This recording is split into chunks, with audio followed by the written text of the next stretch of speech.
Hello everybody, it's Chris the Spyder Minimalist, and we're back at it. I wanted to give you some observations of a cool ride I made a couple of days ago, and we broke through the 600-mile break-in period for the Spyder. Put it through its paces on that ride to Letchworth State Park.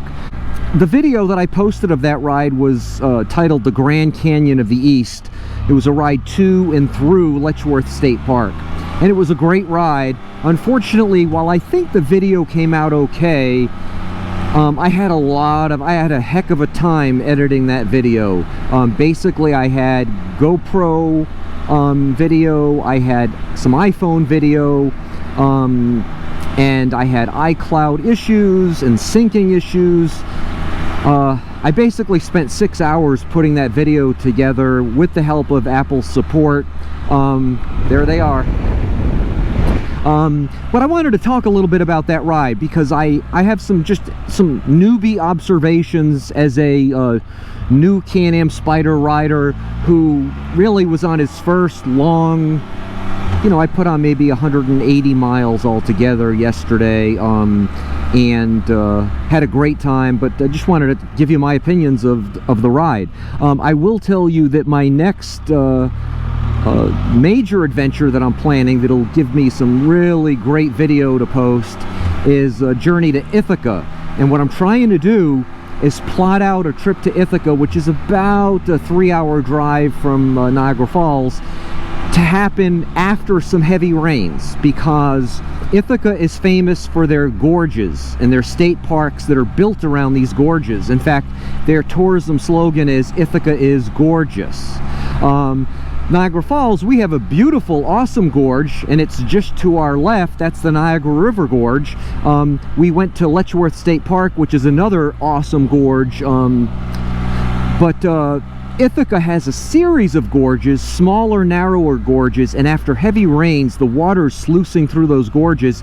And the only thing is, with the Ithaca gorges, there's lots that we can see on the Spyder in Ithaca, but some of the real beautiful places to see when you're in Ithaca, you just can't do it from a vehicle. You got to get off and hike, and I'm going to try to blend the ride on the Spyder through Ithaca with some good iPhone video and make some really nice visually compelling videos for you. But back to the ride to Letchworth State Park.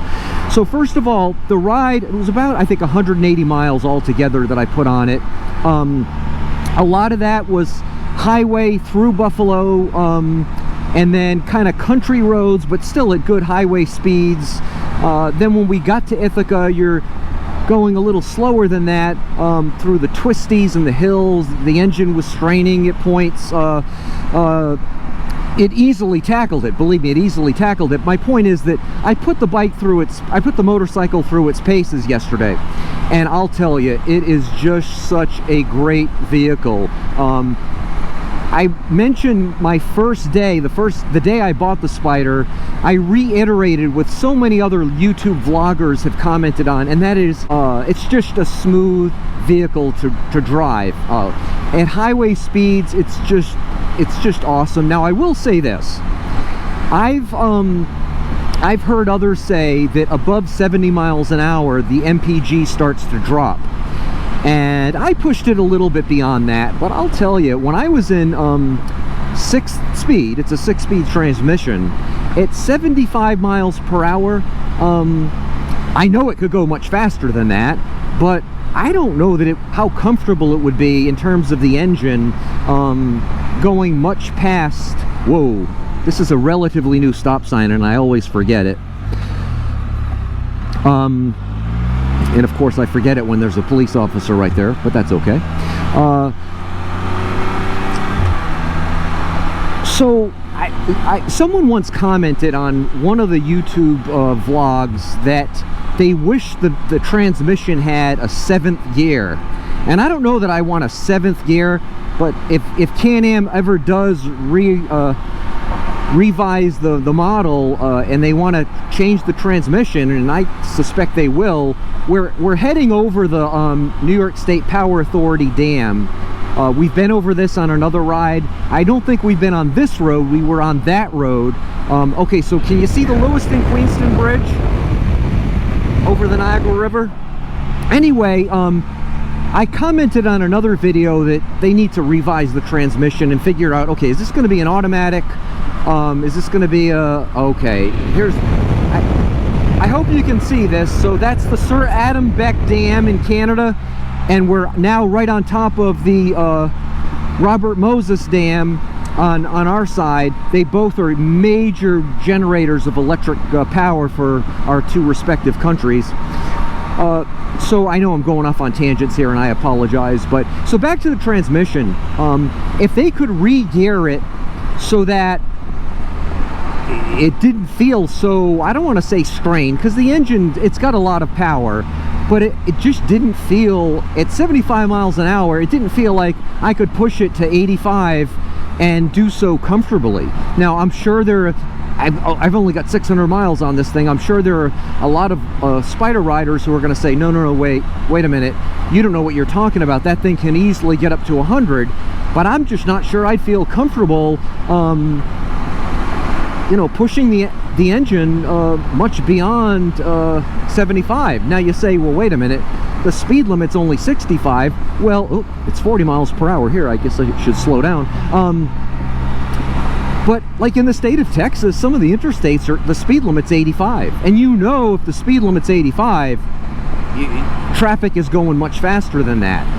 I'm not sure I'd feel comfortable at 85 miles an hour on this. Now, I say that without having pushed it to 85. That'll happen. It'll happen now that I'm beyond the break-in point. I'll put it through its paces even more. And again, that ride to Ithaca that I'm planning, that's going to put me on the New York State Thruway for about 2 hours, and you know, I'll push it then, and I'll comment on it during that ride. So anyway, the ride to Letchworth was a fantastic ride. I got to use cruise control for the first time, and I will tell you, I had cruise control on my KTM, my last motorcycle, and I never felt comfortable riding with cruise control on the motorcycle.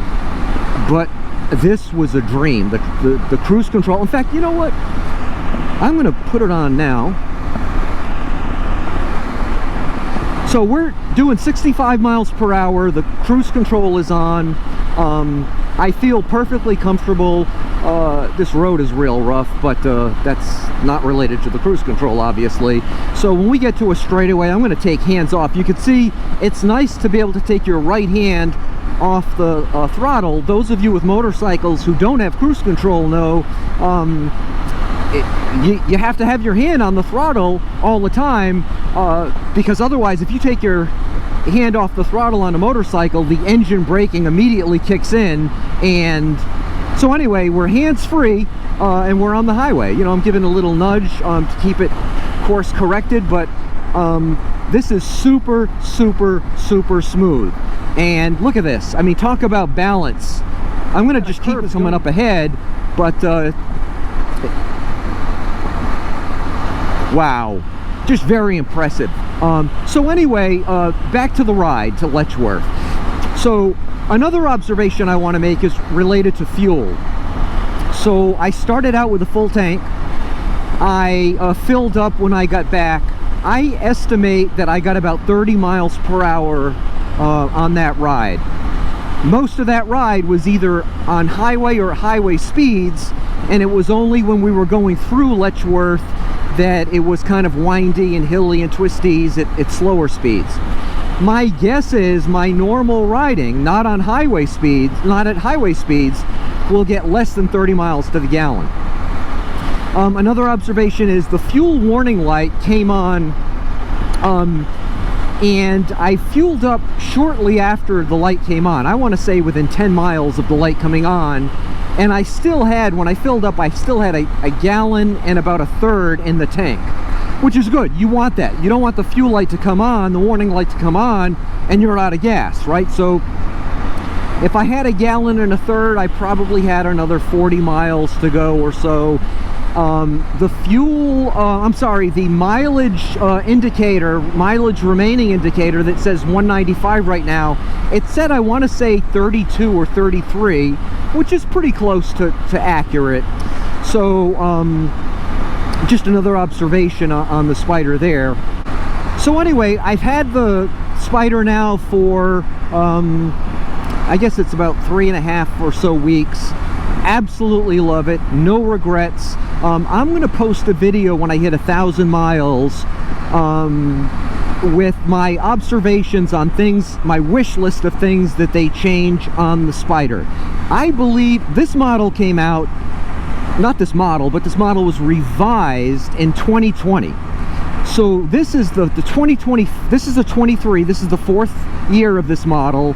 The 2024 came out with just slight revisions to the switchgear and the instrument cluster. My guess is the last RT, the previous model, went from 2014 to 2019. That's 6 years. And my guess is this model, RT, will be revised either next year or the year after that. And so what I'm going to do is when I hit 1,000 miles, I'm going to put in a wish list of things I'd love to see Can-Am change. Many of them were on my wish list before I bought the Spyder, and a couple of them are just observations after having riding it. Some of them are going to be no surprise, but some of them, I don't know, maybe I hadn't thought of before. So now that the weather is getting better, I'll be riding the Spyder more, putting more miles on it, so I'll probably hit 1,000 miles soon, and I'll post that video. Folks, again, thanks so much for coming along on the ride. I appreciate it. If you'd subscribe to the channel, I would really appreciate it. When you like these videos, when you comment on these videos, what you do is you send a message to YouTube that people who are interested in Can-Am Spyders might be interested in my videos, and that's how channels grow. So I do appreciate you. Thanks again. You have a great day. Bye-bye.